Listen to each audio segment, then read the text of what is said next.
All right, y'all. Proverbs chapter 16. What does Proverbs chapter 16 mean? Well, let's figure it out together. So, this chapter of Proverbs continues recording Solomon's concise statements of wisdom. This began in chapter 10. This segment begins with a discussion of man's plans. Human nature can lead us to arrogance and ignorance. Failure to seek God's will or examine our own motives can lead to disaster.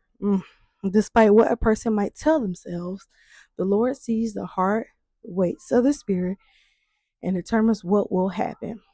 The Lord is sovereign. Yes, He is. He has a purpose for everything He created. God detests ignorance, spiritual pride that causes a person to reject God, but is pleased when one turns away from evil.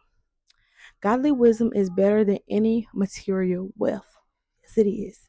Proverbs 16, 1 through 9. Solomon then offers several perspectives on kings and rulers. He points out the fact that those in authority have great power, so it's common sense to avoid their wrath whenever possible.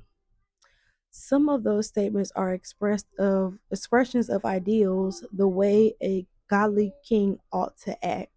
And that's Proverbs 16, 10 through 15. Next are a series of proverbs relating to the value of wisdom, controlled speech, and self reflection.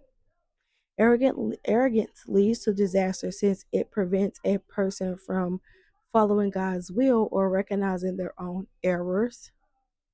Having truth is valuable and of itself.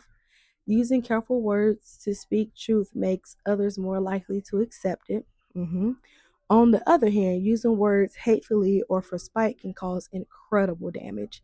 Proverbs 16 through 26.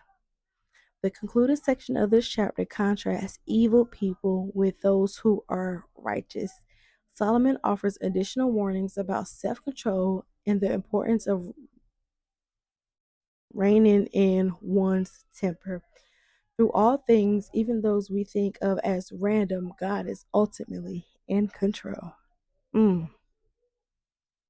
Proverbs 16:27 through 33. So the chapter context. A lengthy list of Solomon's wise saying began in chapter 10. Chapter 16 begins a section mostly composed of comparisons and completions. It extends to Proverbs 22